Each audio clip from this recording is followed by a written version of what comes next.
아침이 되매 다윗이 편지를 써서 우리아의 손에 들려 요압에게 보내니 그 편지에 써서 이르기를 너희가 우리아를 맹렬한 싸움에 앞세워두고 너희는 뒤로 물러가서 그로 맞아 죽게 하라.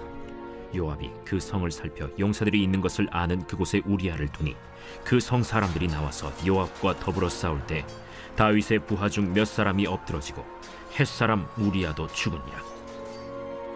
요압이 사람을 보내 그 전쟁의 모든 일을 다윗에게 보고할세 그 전령에게 명령하여 이르되 전쟁의 모든 일을 네가 왕께 보고하기를 마친 후에 혹시 왕이 노하여 네게 말씀하기를 너희가 어찌하여 성에 그처럼 가까이 가서 싸웠느냐?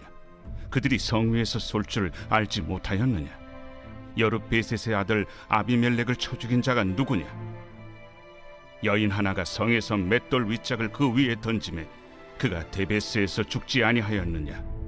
어찌하여 성에 가까이 갔더냐 하시거든 네가 말하기를 왕의 종 햇사람 우리아도 죽었나이다 하라. 전령이 가서 다윗에게 이르러 요압이 그를 보낸 모든 일을 다윗에게 아뢰어 이르되 그 사람들이 우리보다 우세하여 우리를 향하여 들로 나오므로 우리가 그들을 쳐서 성문 어귀까지 미쳤더니 활 쏘는 자들이 성 위에서 왕의 부하들을 향하여 쏘매 왕의 부하 중 몇 사람이 죽고 왕의 종 햇사람 우리아도 죽었나이다. 너는 요압에게 이같이 말하기를 이 일로 걱정하지 말라. 칼은 이 사람이나 저 사람이나 삼키느니라. 그 성을 향하여 더욱 힘써 싸워 함락시키라 하여 너는 그를 담대하게 하라. 우리아의 아내는 그 남편 우리아가 죽었음을 듣고 그의 남편을 위하여 소리내어 우니라. 그 장례를 마침에 다윗이 사람을 보내 그를 왕궁으로 데려오니 그가 그의 아내가 되어 그에게 아들을 낳으니라. 다윗이 행한 그 일이 여호와 보시기에 악하였더라. 할렐루야. 오늘 저는 구덩이는 구덩이를 파게 한다라는 제목으로 은혜를 나누고자 합니다.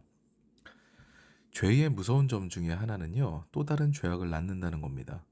거짓말을 하나 하게 되면 그 거짓말은 그거 하나로 그치는 경우가 거의 없지요. 이런 우스개가 있습니다. 어떤 사람이 어느 날 술집에 놀러 가게 된 거예요. 그런데 밤늦게까지 술 마시며 놀 생각이었는데 아내가 마음에 걸리지요.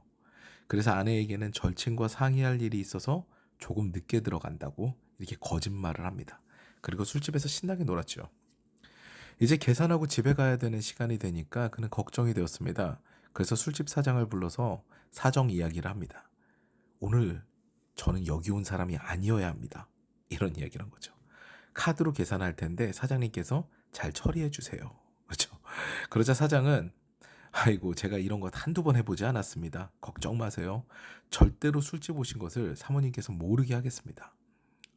이 이야기를 들으니까 남자는 안심이 됐죠. 그리고 집으로 돌아갔습니다. 그리고 다음날 그는 일어나자마자 아내에게 후라이팬으로 따귀를 맞았습니다. 이제 별이 보였죠. 뭔가가 잘못되었다는 생각이 들었지만 여기서 밀리면 안 된다는 생각에 아내에게 왜 때리느냐고, 뭐가 문제냐고 오히려 날을 세웠습니다. 그때 조용히 아내가 핸드폰을 내밉니다. 거기는 이게 찍혀 있었죠. 무슨 카드 결제 할매국밥 40만 원. 아내는 이야기합니다. 어떻게 친구들이랑 국밥 40만 원어치를 처먹냐. 사기를 쳐도 제대로 쳐라. 이런 거죠. 이같이 죄는 또 죄를 낳습니다.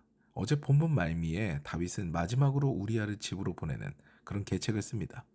술을 먹이고 집에 보내려고 해요. 그런데 우리아의 자제력은 굉장히 놀랍습니다. 절대로 집에 가지 않아요. 그리고 또 성문 밖에서 성문 앞에서 다윗의 부하들과 같이 잠을 자죠.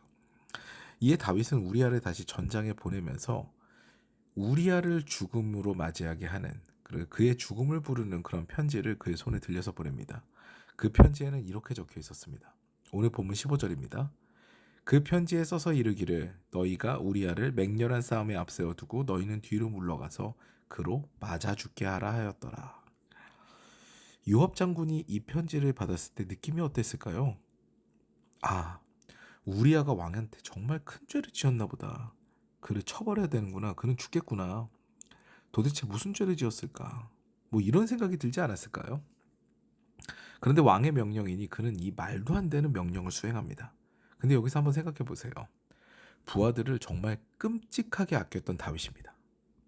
사울이 죽고 헤브론으로 그가 올라갈 때도요, 다윗은 부하들을 단 한 명도 버리지 않았어요.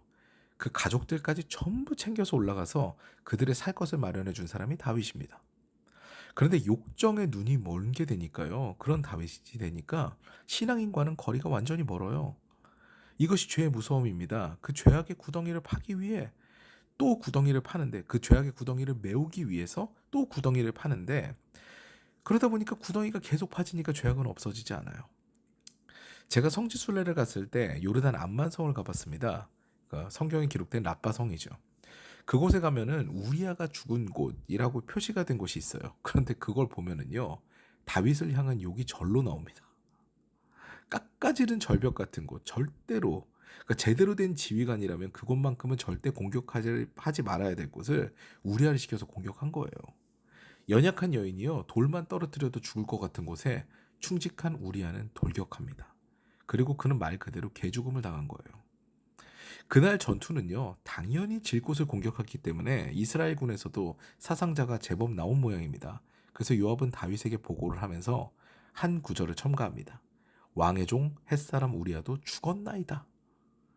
이 이야기를 들은 다윗은 속으로 기뻤겠죠. 그런데 상당히 가증합니다. 자기가 죽음을 명해놓고 자신의 책임이 아닌 척하죠.